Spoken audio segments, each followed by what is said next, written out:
G'day everybody, Mr. Ozv 1985 here, back with a brand new video.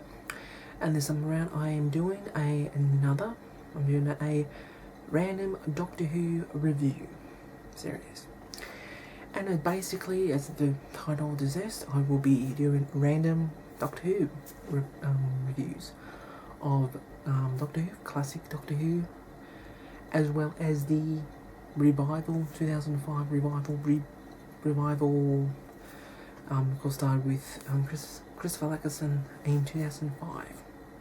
And the way I will be doing those will be episodes, because that's the way they put it. Of course, in the classic era of Doctor Who, it was more done in serial format. So normally 4 to 6 episode makes up one story. Sometimes it may have only one episode, maybe have 2 episodes, and sometimes you may even have, I think, 10.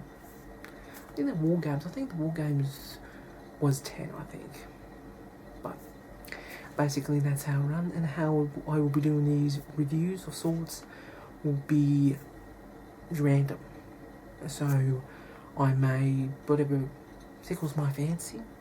You can also request me to do a review of a Doctor Who story, classic or new, down below.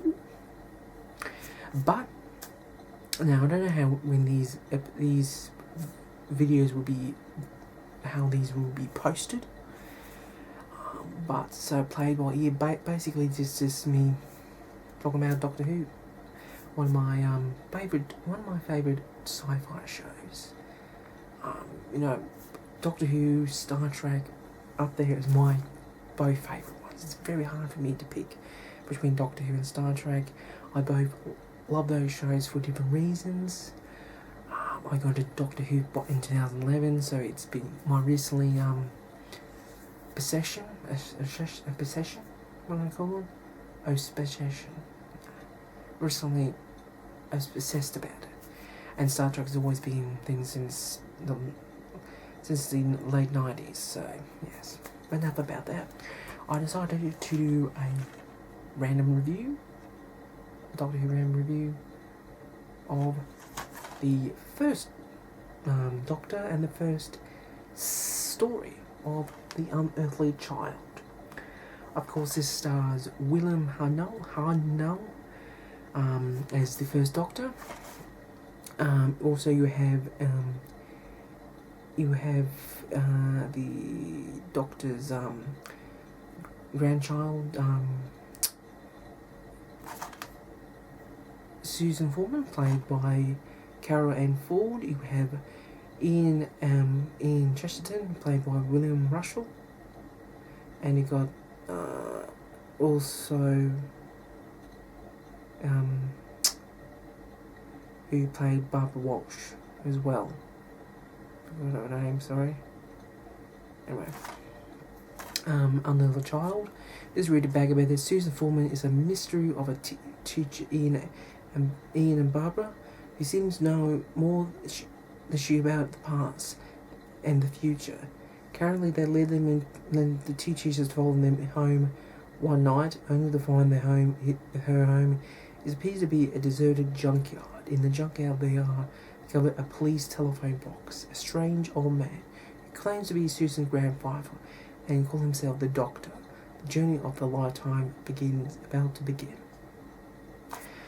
Of course, that famous scene, with the TARDIS being a police telephone box, which was very common back in those days. Well, I think when the show was back in 1963, I think by that stage, telephone boxes started to discontinue in a way, because I think back in that period of time, you had the two-way radio and the different technology that we take for granted today. So until the society, the police telephone box still survives in Doctor Who. But as it is a great episode. Basically, it's about these two teachers who believe their student Susan is a bit strange in a way. So they follow her home, and of course her home is a junkyard. In the junkyard, of course, is a police telephone box. Of course, when they discover this old man is begins to be, what do you want to know? But to him, he's a bit nosy. He doesn't want to tell him what's going on, and somehow, when Susan hears her grandfather's voice, she opens the TARDIS up, and of course, adventure begins.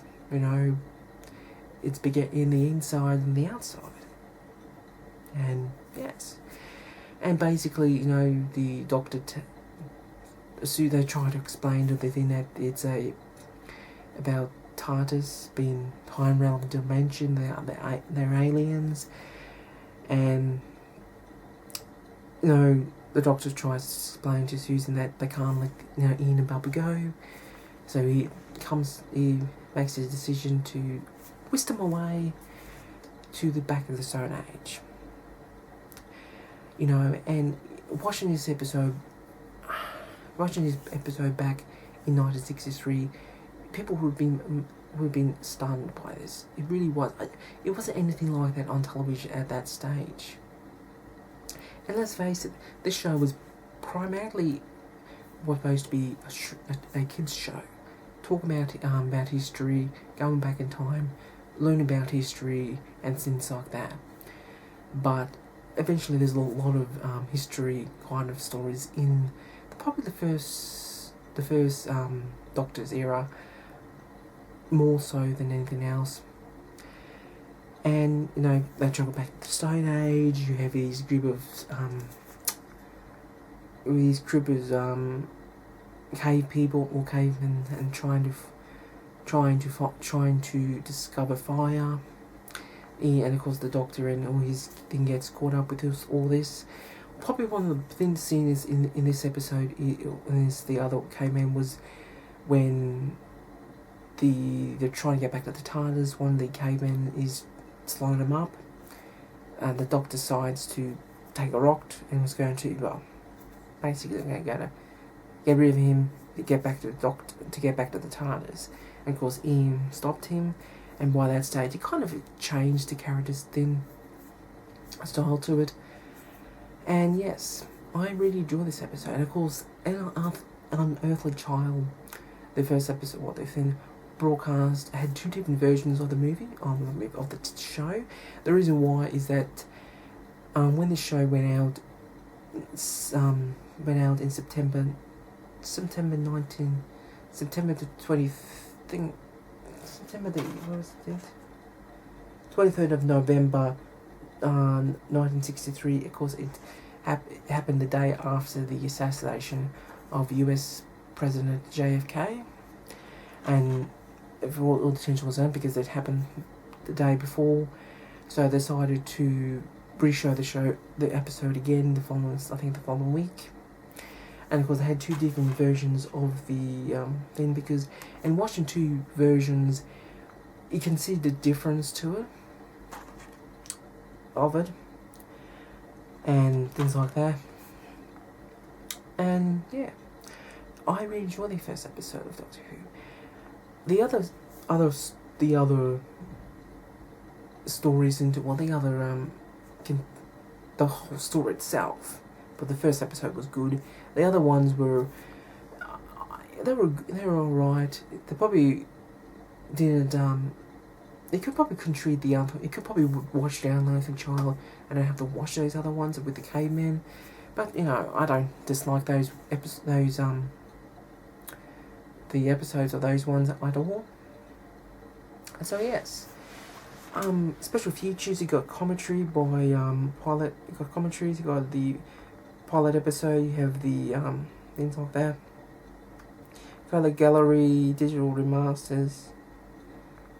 Music theme as well, and of course the iconic when the TARDIS takes off, that that iconic sound, and also the iconic theme music to the introduction to the thing as well. Smart thing, still holds up today.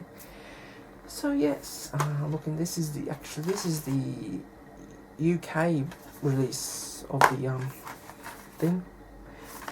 So yes, you got the guide, episode guide as well that comes with it. It has 4 episodes. You got the Unearthly child being the first in that story. You got the cave of skull. Then you got the forest of fear. Then you got the fire makers. You got all this in here as well.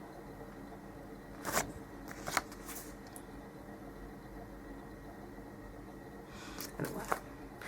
And my personal view of the First Doctor is he comes across as a kind of grumpy, kind of a grandfather figure that he's portrayed as.